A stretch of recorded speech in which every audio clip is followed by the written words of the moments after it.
ભગવાનનું પ્રાગટ્ય થયું, ગોકુળમાં ઉત્સવ થયો. થોડા દિવસ વીત્યા. નંદ બાવા ગોવાળોને ગોકુળની રક્ષા સોંપી અને મથુરા ગયા કંસને એનો વાર્ષિક કર આપવા માટે. આ જુઓ, તમે ભાગવતમાં વાંચો. નંદ બાવા કંસને કર ચૂકવવા ગયા છે. કર ક્યારે ભરે માણસ? જ્યારે ઇન્કમ હોય તો, આવક હોય તો.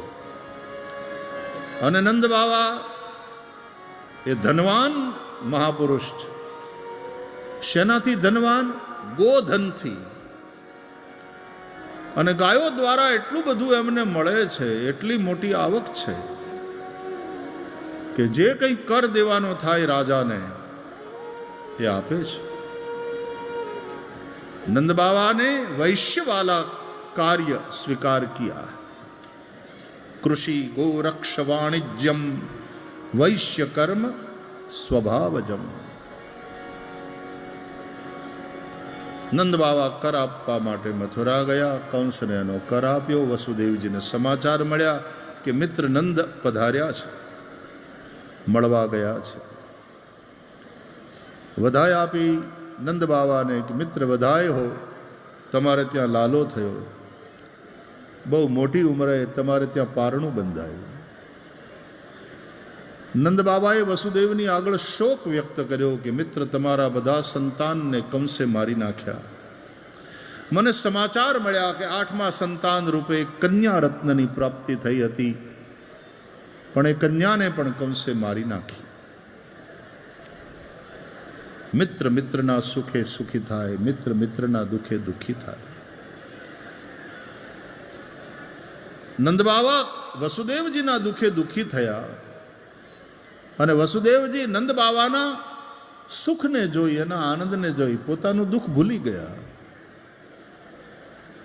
બંને મિત્રો છે. આમ તો પિતરાઈ ભાઈ પણ છે બંને, એટલા માટે લખ્યું છે ભ્રાતરમ નંદમાગતમ. નંદ ભાઈ હે વસુદેવ. ત્રીજી પેઢીએ દેવમીઢ રાજાએ ભેગા થાય છે બંને. એટલે પિતરાઈ ભાઈ પણ છે, બે પેઢીએ ભાઈઓ થાય છે. ઘણીવાર હગા ભાઈઓમાં જેટલો પ્રેમ જોવા ન મળે એવો પિતરાઈ ભાઈમાં પ્રેમ જોવા મળતો હોય છે. અને માત્ર ભાઈ જ નહીં, બંને મિત્ર થઈને રહે. આવા મેં કેટલાય ભાઈઓને, પિતરાઈ ભાઈઓને એક મૈત્રીથી બંધાયેલા જોયા છે. મૈત્રી. મિત્ર દ્રોહ બહુ મોટું પાપ છે. રાષ્ટ્રદ્રોહ બહુ મોટું પાપ છે. માતા પિતાનો દ્રોહ ન કરવો, મિત્રનો દ્રોહ ન કરવો, રાષ્ટ્રનો દ્રોહ ન કરવો. થોડા પૈસાની લાલચમાં અહીંયાની ગુપ્ત માહિતી દુશ્મન દેશોને પહોંચાડે એવા લોકોને શું કહીએ? છાપામાં સમાચાર વાંચીએ છીએ ત્યારે આપણને એમ થાય કે આ દેશનું ખાય છે અને એને શરમે નહીં આવતી હોય. આવા રાષ્ટ્રદ્રોહના કામ કરે. વિશ્વાસઘાત એ મોટું પાપ છે. વસુદેવજીએ નંદ બાવાને કહ્યું કે આપ આવ્યા છો કર આપવા માટે, બધું કામ તમારું પૂરું થઈ ગયું હોય તો મારી એક વિનંતી છે, આપ અવિલંબ પાછા ગોકુળ પધારો. કારણ કે વસુદેવને સમાચાર મળ્યા છે કંસની મોકલેલી પૂતના નગર અને ગામડાઓમાં તુરતના જન્મેલા બાળકોને મારતી મારતી ફરે છે. એ ક્યાંક ગોકુળ પહોંચી જશે તો હું લાલાને ત્યાં મૂકીને આવ્યો છું. વસુદેવજીની શંકા સાચી હતી. કંસૈન પ્રહિતા ઘોરા પૂતના બાલઘાતિની શિશુંસ ચચાર નિઘ્નંતી પુરગ્રામ વ્રજાદિશુ. કંસની મોકલેલી પૂતના બાળકોને મારતી મારતી ગોકુળમાં આવી. આચાર્યો સમજાવે છે, કંસ દેહાભિમાનનું રૂપ છે. કમ સુખમ સ્યતીતિ કંસા. સુખનો, સાચા સુખનો, બ્રહ્માનંદનો જે નાશ કરે એવું દેહાભિમાન એ કંસ છે. અને એ અજ્ઞાનથી જ થાય છે. પૂતના એ કંસથી પ્રેરિત એટલે દેહાભિમાનથી પ્રેરિત. આચાર્યો કહે છે પૂતના એટલે અવિદ્યા. પૂતાન પવિત્રાન અપિ નયતિ ઇતિ પૂતના. જે પોતાની જાતને પવિત્ર માનવા વાળા, ગાયત્રી જપવા વાળા, સંધ્યાવંદન કરવા વાળા, તપ કરવા વાળા, સાધુ સંત કે સાધક માનવા વાળા, એવા પોતાની જાતને પવિત્ર માનવા વાળા, એને પણ આ અવિદ્યા ખેંચીને લઈ જાય છે ક્યારેક ક્યારેક. એવી પ્રબલા છે. એનું રૂપ અબલાનું છે પણ જબરી બળવાન છે. એ સુંદરી સ્ત્રીનું રૂપ લઈ નંદ બાવાના ગોકુળમાં આવી. બીજી લક્ષ્મી હોય એવી દેખાય છે. ગોવાળિયાઓ તો હતા દરવાજે દરવાજે, જેટલા દ્વાર છે. આ ગોકુળ, આ ગો છે ને એટલે ઇન્દ્રિયો, કુલ એટલે સમૂહ. આ ઇન્દ્રિયો, इंद्रिय द्वार झरोखा नाना. ये गोलक द्वार है, ये कान द्वार है, ये नथुने द्वार है, ये मुख द्वार है, मल द्वार, मूत्र द्वार, ये सब शरीर रूपी नगर के द्वार है. गोकुल नो अर्थ था स्थूल शरीर. અને દરેક દ્વારના એટલે કે દરેક ઇન્દ્રિયોના દેવ આપણા શાસ્ત્રોમાં બતાવવામાં આવ્યા છે. નેત્ર છે તો નેત્રના દેવ છે સૂર્ય. શ્રોત્રેન્દ્રિય એના દિશા દેવતા, ત્વગિન્દ્રિય એના વાયુ દેવતા, ઘ્રાણેન્દ્રિય એના દેવ છે અશ્વિની કુમાર, જીહવા એના દેવ છે વરુણ. દરેક ઇન્દ્રિયોના દ્વાર. તમે એરપોર્ટ ઉપર ગયા હોય ને તો એરાઇવલ્સ અને ડિપાર્ચર્સ બંનેના દરવાજા અલગ અલગ હોય. દરવાજા જ છે પણ ડિપાર્ચર હોય ને ત્યાંથી આપણે એન્ટ્રી મરાય, અને અરાઇવલ્સ હોય તો ત્યાંથી પેસેન્જર્સ બહાર આવે. એમાં આપણું શરીર છે ને એમાં પણ એન્ટ્રી અને એક્ઝિટ એના દરવાજા જુદા જુદા છે. પંચ કર્મેન્દ્રિયો છે એ એક્ઝિટના દ્વાર છે, અને 5 જ્ઞાનેન્દ્રિયો છે એ પ્રવેશ દ્વાર છે. અહીંયાથી પ્રવેશે રૂપ, અહીંયાથી પ્રવેશે શબ્દ, અહીંયાથી અનુભવ થાય સ્પર્શનો, અહીંયાથી પ્રવેશે ગંધ, આ જીહવા, રસ, સ્વાદ. આંખને ને પગને સંબંધ છે. આંખ જુએ ને પછી એ દિશામાં પગ ચાલે. દ્રષ્ટિપૂતમ ન્યસેત પાદમ.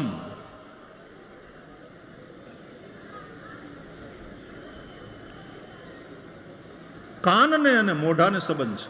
કાન એટલે એન્ટ્રી, મુખ એક્ઝિટ. અહીંયાથી શબ્દ આવ્યો, અહીંયાથી નીકળ્યો. માણસ સાંભળી શકે છે એટલા માટે માણસ બોલી શકે છે. જે બેરો હશે એ મૂંગો પણ હશે,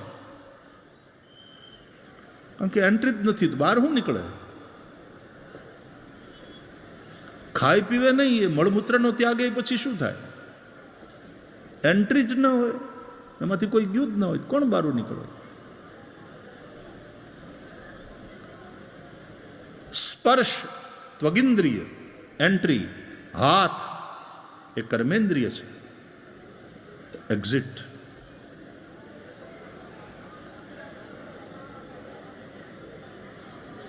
શબ્દ, સ્પર્શ, રૂપ, રસ, જીહવા. જે ખાઈએ,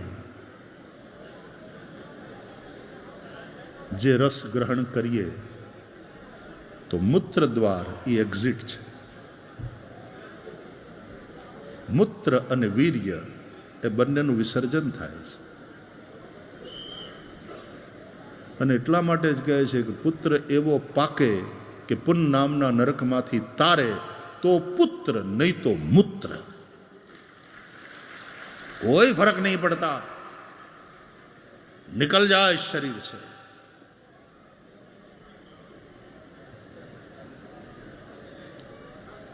और गंध, नासिका, घ्राणेन्द्रिय, ये ज्ञानेन्द्रिय है. एंट्री तो मल विसर्जन,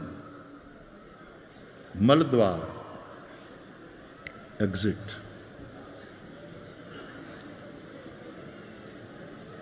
प्राण,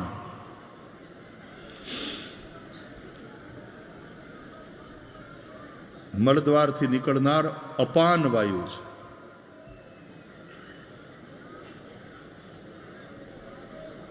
પ્રાણ, અપાન.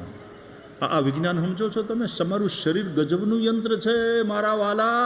આ શરીર રૂપી યંત્ર જે ભગવાને આપ્યું એની કિંમત સમજો. અને એનું મેન્યુઅલ, દરેક મશીન હોય ને એવું સારું મશીન હોય એની સાથે એનું મેન્યુઅલ હોય કે આને કેવી રીતે વાપરવું, આ મશીન કેવી રીતે કામ કરે છે. મનુષ્ય શરીર એ અદ્ભુત મશીન છે, એક અદ્ભુત યંત્ર છે. અને એનું મેન્યુઅલ વાંચો. એ શા માટે આ યંત્ર મળ્યું છે, એનો ઉપયોગ ક્યાં કરવો, શા માટે કરવો અને કેવી રીતે કરવો, આ સમજવું અને એ પ્રમાણે કરવું એ ધર્મ છે. શરીર માધ્યમ ખલુ ધર્મ સાધનમ. આ શરીર સાધન છે કે જેથી આપણે ધર્માચરણ કરી શકીએ. ધર્મ એટલે મંદિરમાં જઈને સવારના પૂજા પાઠ કરીએ અડધો પોણો કલાક, એ જ નહીં. એ તો તમારી ઉપાસના છે. તમે અડધો કલાક જ શ્વાસ લ્યો ને પછી શ્વાસ બંધ, એવું હોય છે? ધર્મ તો આપણો શ્વાસ છે. ધર્મમ ભજસ્વ સતતમ. જેમ શ્વાસ સતત ચાલતા રહે છે, આપણે જાગતા હોઈએ કે ઇવન આપણે સૂઈ ગયા હોય, ગાઢી નિદ્રામાં હોઈએ ત્યારે શ્વાસ ચાલે છે સતત.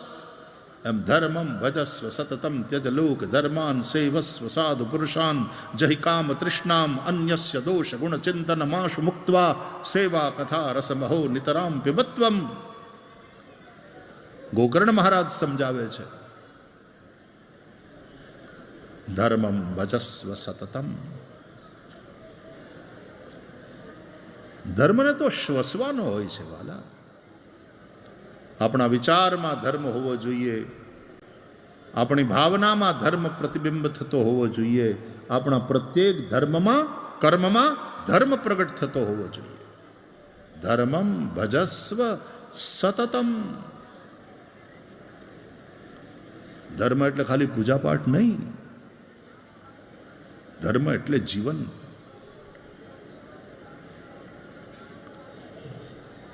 તો ગોપાન ગોકુલ રક્ષાયામ. દરેક ઇન્દ્રિયોના દેવતાઓ તે ઇન્દ્રિયોમાં, આ દેવતાઓ છે એ જ ગોવાળ બનીને આવ્યા છે. એટલે ગોવાળોને ગોકુળની રક્ષાની જવાબદારી સોંપીને નંદ મથુરા. આ કથા જ નથી માત્ર, એની પછવાડેનું તત્વજ્ઞાન સમજવા જેવું છે. જે આચાર્યોએ શ્રીધરી ટીકા વાંચો, શ્રી વલ્લભાચાર્યજીની સુબોધિની વાંચો, અને એવી તો ચિત્ત સુખીને અનેક ટીકાઓ છે ભાગવત ઉપર, અનેક આચાર્યો.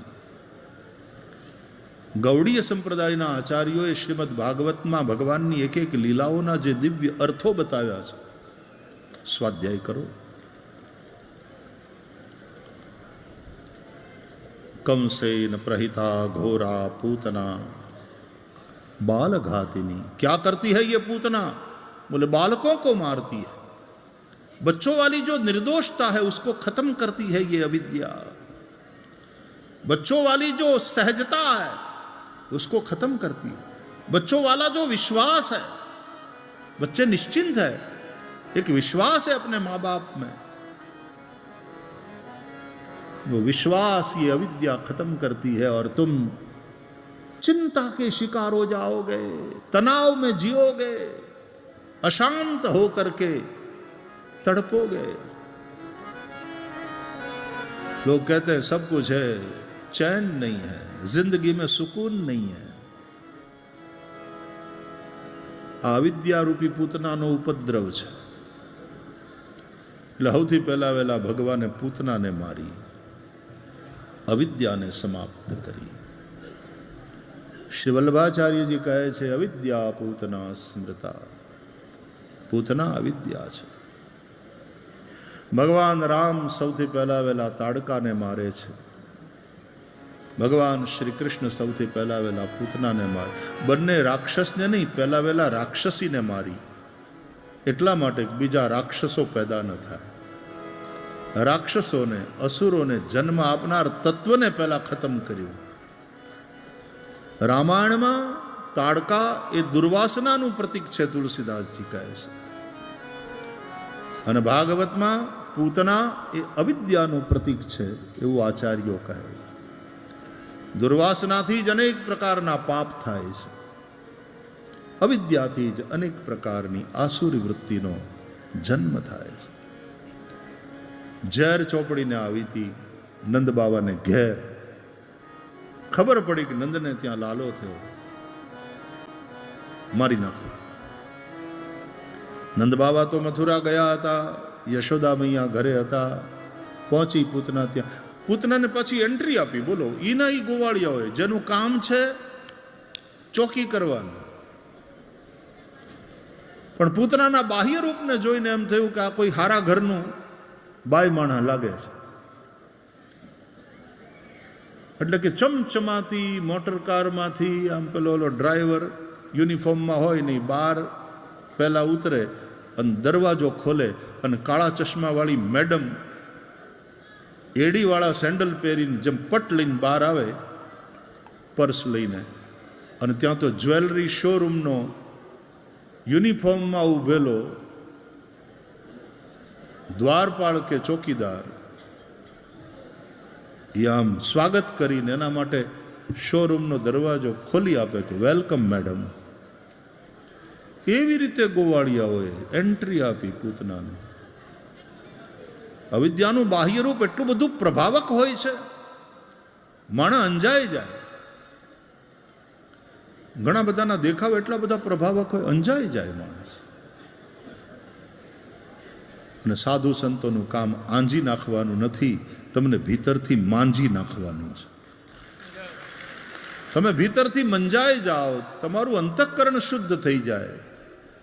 અને એટલા માટે સાચા સંતને ઘણીવાર ઓળખવો મુશ્કેલ બને। સંત અને ભગવંત એ પોતાની જાતને છુપાવે છે। કીર્તિ એના માટે પ્રતિષ્ઠા સુકરી વિષ્ઠા।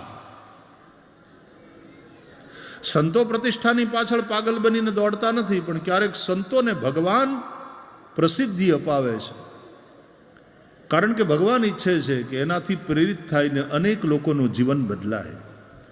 બાકી સંતોને પ્રસિદ્ધિની ભૂખ ના હોય, એના માટે પ્રતિષ્ઠા એ સુકરી વિષ્ઠા છે। અને કીર્તિ જેવું કોઈ કેદખાનું નથી। હા વાલા, કીર્તિની વાહે ગાંડા ન થવાય।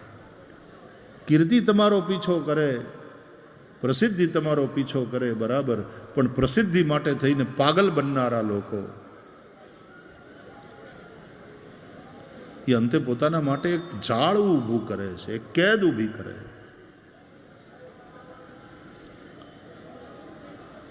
અવિદ્યાનું બાહ્ય રૂપ બહુ સુંદર છે, રાક્ષસી।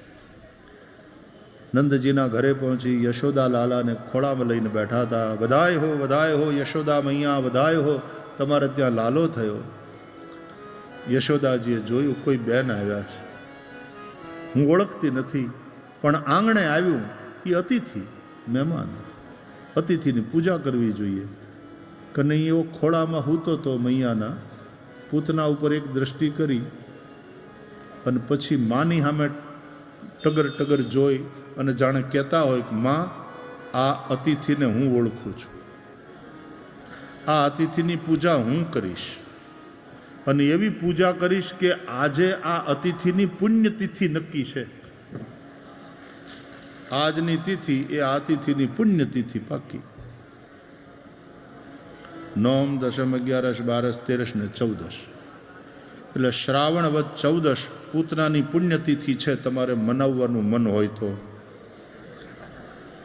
અને મનાવી શકાય. કેમ વળી? પૂતના અવિદ્યા છે અને એની પુણ્યતિથિ મનાવવી હોય તો ગીતાનો પાઠ કરવાનો. કારણ કે ગીતા મેં પરમા વિદ્યા બ્રહ્મરૂપા ન સંશયા.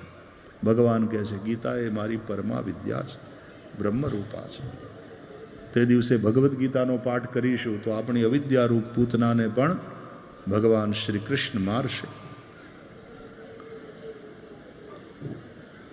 બેન તમે બેસો, હું તમારું મોઢું મીઠું કરાવું. આમ કરીને યશોદા ઊભા થયા તો પૂતનાએ કહ્યું, માં જોઉં તમારો લાલો કેવો છે, જરા મારા ખોળામાં આપો, મારે રમાડવો છે. ભોળા યશોદા લાલાને પૂતનાના ખોળામાં, કે આ કોઈ હારા ઘરની વહુવારું લાગે છે. લાલો સોંપ્યો, ખોળામાં આપ્યો. યશોદા ગયા ઘરમાં, આનું મોઢું મીઠું કરાવો.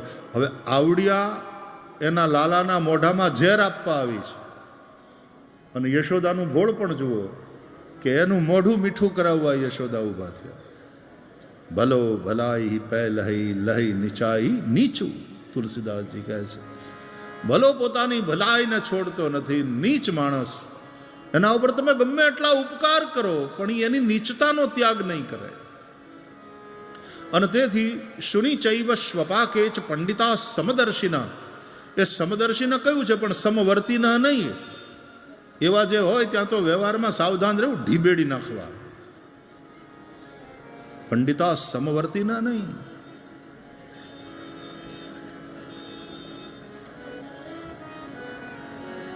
જે વારંવાર હુમલા કરવા આવતા હોય એને એને એને ક્ષમા હોય. એ તો અહિનામ અમૃતમ યથા. એ તો સર્પને અમૃત આપવા જેવું છે. ખરપ અમર થઈ જાય તો દુનિયાને માટે એ ખતરો છે. ભગવાને જોયું, પૂતનાના ખોળામાં આવતાની સાથે ભગવાને આંખ બંધ કરી દીધી. વિબુધ્યતામ બાલક મારી કાગ્રહમ ચરાચરાત્મા સનિમીલિતે ક્ષણ. चराचर के आत्मा भगवान ने अपने नैन बंद कर लिए. भगवाने आंखों शा માટે બંધ કરી? બાલકૃષ્ણ પ્રભુએ એને લઈને સંતોએ અનેક અર્થો, અનેક ભાવો પ્રગટ કર્યા. એક તો પૂતના જોવા જેવી નહોતી એટલે આંખ બંધ કરી. એ ભલે ને સુંદરી સ્ત્રી બનીને આવી હોય, બહારથી ગમે એટલા મેકઅપના થથેડા કરીને આવી હોય, પણ અંદરથી રાક્ષસી છે. ભગવાન કાયાના સૌંદર્યને નહીં, કાળજાના સૌંદર્યને જુએ છે. શબરીની કાયા ભલે સુંદર નહોતી પણ એનું કાળજું, એના હૈયાનો ભાવ એટલો સુંદર હતો કે ભગવાન શબરીને જોઈ અને એને ભામિની કહીને સંબોધે છે. બોલો, કહ રઘુપતિ સુન ભામિની બાતા, માનવ એક ભગતિ કર નાતા. ભામિની સોઈ અતિશય પ્રિય ભામિની મોરે, સકલ પ્રકાર ભગતિ દ્રઢ તોરે. એને ભામિની કહે છે કારણ કે ભગવાન કાળજાના સૌંદર્યને જુએ છે, ભાવ સૌંદર્યને જુએ.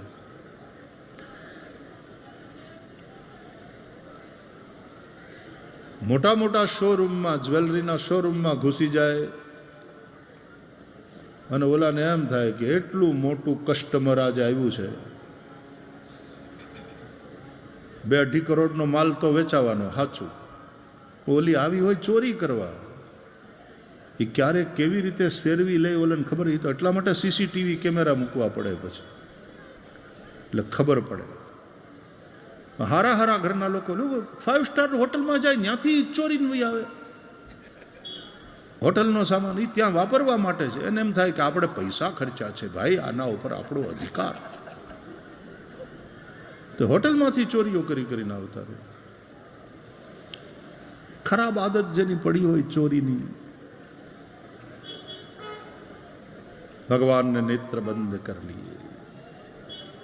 અથવા તો ભગવાને એટલા માટે નેત્ર બંધ કર્યા કે આ આવી છે મને મારવા, પણ મરવાની થઈ છે, અને હું એને મારીશ ને એના પ્રાણ જ્યારે હરીશ ને પછી ચીસાચીસ કરશે ને તરફડિયા નાખશે ને, એ આપણાથી જોયું નહીં જાય.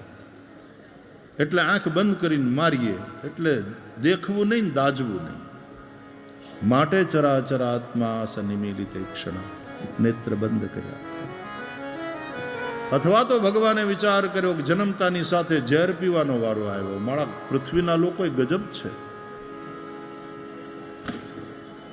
હવે શું કરવું? પીવું તો પડશે, અને કોઈ કડવી દવા આપણે પીવી જ પડે એમ હોય ત્યારે આંખ્યું બંધ કરીને પી લેતા હોઈએ છીએ. છોકરું કડવી દવા હોય ને પીવાની ના પાડે ને રોતું હોય તો માં એમ કે પીવી તો પડવાની, પી જા મારા દીકરા, પી જા, એક ચોકલેટ આપીશ બસ પી લે.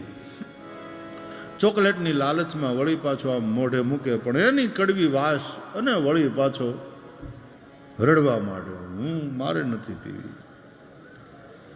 પછી માં ખીજાય, પીવી પડશે, નખરાબાજી બંધ, આંખ બંધ કરીને પી જા ને. એટલે ભગવાનને થયું કે આ ઝેર પીવું પડશે, ચાલો છૂટકો નથી, આંખ બંધ કરીને પી લઉં. માટે ચરાચર આત્મા સનિમિલિત ક્ષણ.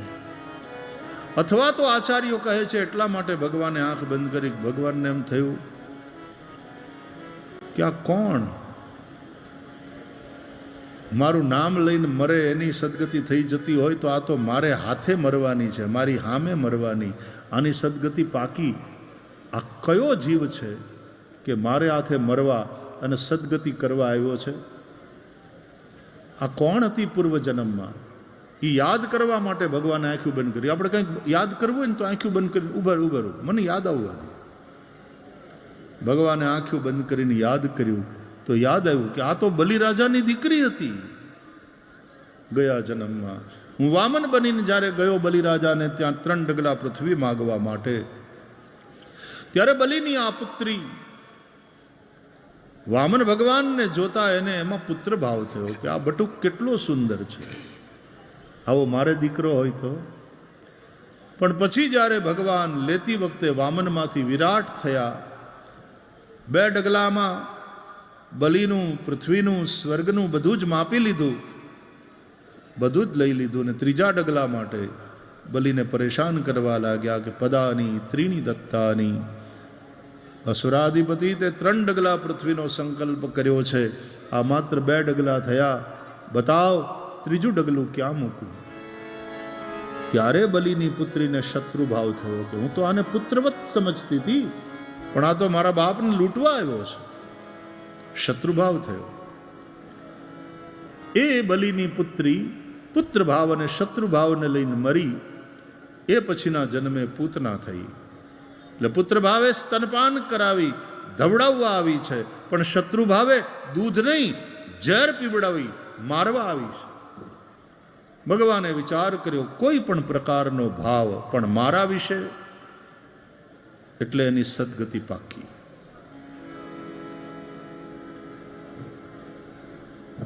દ્વેષાત, ભયાત, કામાત, ક્રોધાત, કોઈ પણ પ્રકારના ભાવથી જ પણ જે ભગવાનને ભજે. કૌંસમાં ભય હતો કૃષ્ણનો, શિશુપાળમાં દ્વેષ હતો કૃષ્ણ માટે, કુબજામાં કામ હતો કૃષ્ણ માટે. એમ કોઈ પણ પ્રકારનો ભાવ પણ ભગવાન માટે જ્યારે હોય છે ત્યારે જીવનો ભગવાન ઉદ્ધાર કરે છે. ચરાચરાત્મા સનિમીલિતે ક્ષણ. ભગવાને નેત્ર બંધ કર્યા. આચાર્યોએ કહ્યું એટલા માટે નેત્ર બંધ કર્યા કે ભગવાનને યાદ આવ્યું કે આ મારે હાથે મરવાની, એટલે એની સદગતિ તો પાકી. મરતી વખતે મારું નામ લઈને મરે એની સદગતિ જો પાકી હોય, જાસુ નામ મરત મુખ આવા તો અધમૌ મુક્તિ હોય શ્રુતિ ગાવા, તો મારે હાથે મરે એની સદગતિ તો પાકી, એમાં તો કોઈ સંશય નહીં. પણ જે મને ઝેર પાવા આવી છે ખોટી ખોટી માં બનીને, એને જો હું સદગતિ આપું તો જે મારી સાચી સાચી માં અને મને પ્રેમથી દૂધ પાય છે એ યશોદાને કઈ ગતિ આપીશ, એ વિચારવા માટે ભગવાને નેત્ર બંધ કર્યા, ચિંતનમાં ડૂબી ગયા. ચરાચરાત્મા સનિમીલિતે ક્ષણ. અથવા તો ભગવાને એટલા માટે આંખો બંધ કરી, યાદ આવ્યું કે આવું તો રામાયણમાં થયું હતું, રામાવતારમાં. ત્યારે શૂર્પણખા આ જ રીતે અતિ રાક્ષસી અને સુંદરી સ્ત્રીનું રૂપ લઈને આવી હતી પંચવટીમાં. શૂર્પણખા રાવણ કે બહિની, દુષ્ટ હૃદય દારુણ જસ અહિની, પંચવટી સો ગઈ એક બારા. આ જ રીતે પંચવટી પહોંચી હતી અને ભગવાન રામની પાસે જઈને એણે કહ્યું હતું કે તુમ સમ પુરુષ અને મો સમ નારી, યહ સંજોગ વિધિ રચા બિચારી. મને અનુરૂપ કોઈ પુરુષ ન મળ્યો, તાતે અબ લગી રહી હું કુંવારી, લેકિન મન માના કચ્છ તુમ હી નિહારી. મારું પાણી ગ્રહણ કરો. એટલે ભગવાન રામે એ સમયે શૂર્પણખાને જવાબ આપ્યો હતો, પણ દ્રષ્ટિ નહોતી આપી. સીતહી ચિતઈ કહી પ્રભુ બાતા, કે અહઈ કુમાર મોર લઘુ ભ્રાતા. ભગવાને શૂર્પણખાને જવાબ આપ્યો, પણ ભગવાન રામે શૂર્પણખાને દ્રષ્ટિ ના આપી. દ્રષ્ટિ કોને આપી? પોતાની ડાબી બાજુમાં બેઠેલા સીતાજીને. તો કનૈયાલાલે વિચાર કર્યો, તો એ વખતે મારે શૂર્પણખાને દ્રષ્ટિ નહોતી આપી, તો મારા ડાબી બાજુમાં સીતાજી બેઠા હતા, એટલે મેં સીતાજીને દ્રષ્ટિ આપી. હવે આ વખતે મારે આ શૂર્પણખાને, આ પૂતનાને દ્રષ્ટિ આપવી નથી. તો દ્રષ્ટિ કોને આપું? હજી ડાબી બાજુમાં રાધાજી આવ્યા નથી. બાવા નંદબાવા ગયા છે મથુરા. માં યશોદા ઘરમાં ગયા પેંડાની થાળી લેવા, આ બાઈનું મોઢું મીઠું કરાવવાનું છે. પણ આ બાઈ દ્રષ્ટિ આપવા જેવી છે નહીં. શું કરવું? બોલે આંખ બંધ કરી લઉં. માટે ચરાચરાત્મા સનિમીલિતે ક્ષણ, નેત્ર બંધ કરી લીધા. હજી તો ઘણા બધા અર્થો છે, લાઈન લાગી છે અલગ અલગ ભાવોની, પણ સમયાભાવે પછી આપણે પ્રણામ કરીએ. भगवान ने नेत्र बंद कर लिया. पूतना ने देखा आसपास कोई नहीं है. उसने अपना विष से युक्त थन बाल कृष्ण प्रभु के मुख में दे दिया.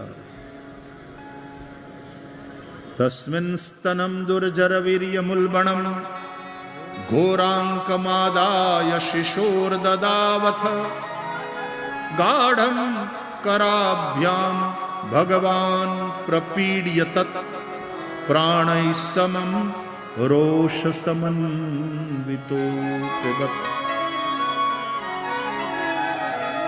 भगवान रोष पूर्वक प्राण समेत उसके थन को पीने लगे. आ रोष समन्वितो पिबत જે લખ્યું છે ને ભાગવતમાં, એને લઈને આચાર્યોએ અર્થ કર્યો કે રૂકો રૂકો રૂકો, रोष समन्वितो पिबत ऐसा लिखा है.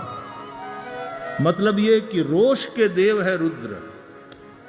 रुद्र रोष के देव है. ब्रह्मा जी ने रोष किया तब भ्रुकुटी से रुद्र प्रकट हुए हैं. तो इसलिए रुद्रदेव शिव जी यहां पर आ गए. जैसे कह रहे हो लाला, अरे रुको रुको रुको रुको लाला रुको. આ બાલ સ્વરૂપ છે ને એ ભગવાન શિવજીનું ગમતું સ્વરૂપ છે. રામચરિતમાનસમાં કથા સંભળાવતા પહેલા મંગલાચરણ કરે છે ભગવાન શિવ, અને ત્યારે ભગવાનના બાલ સ્વરૂપને વંદન કરે છે. જૂઠે સત્ય જાહી બીનુ જાને, જૂઠે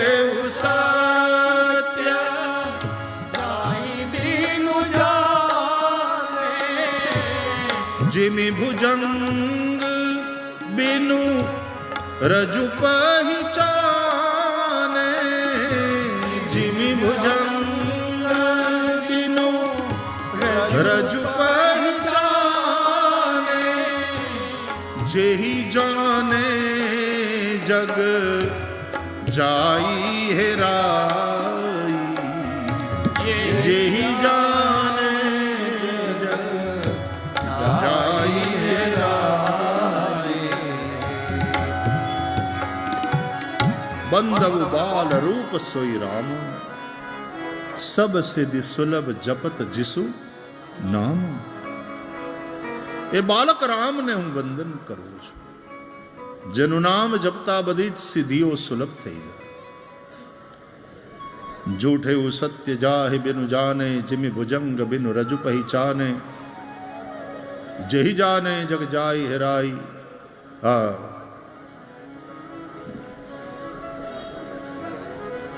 જેના જાણ્યા પછી આ જગત રહેતું નથી, આ સંસાર રહેતો નથી। શંકરાચાર્યજી કહે છે જ્ઞાતે તત્વે કહ સંસાર।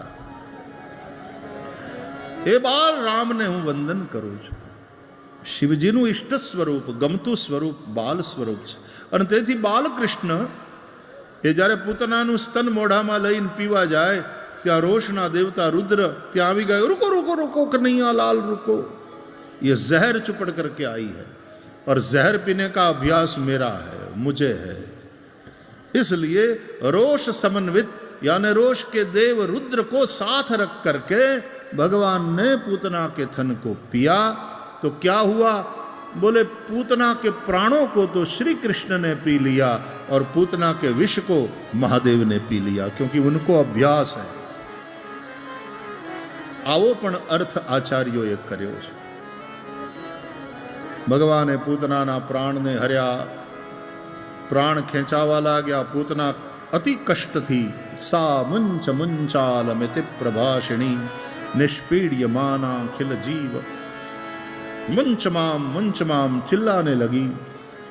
राक्षसी अपने रूप में प्रकट हो गई।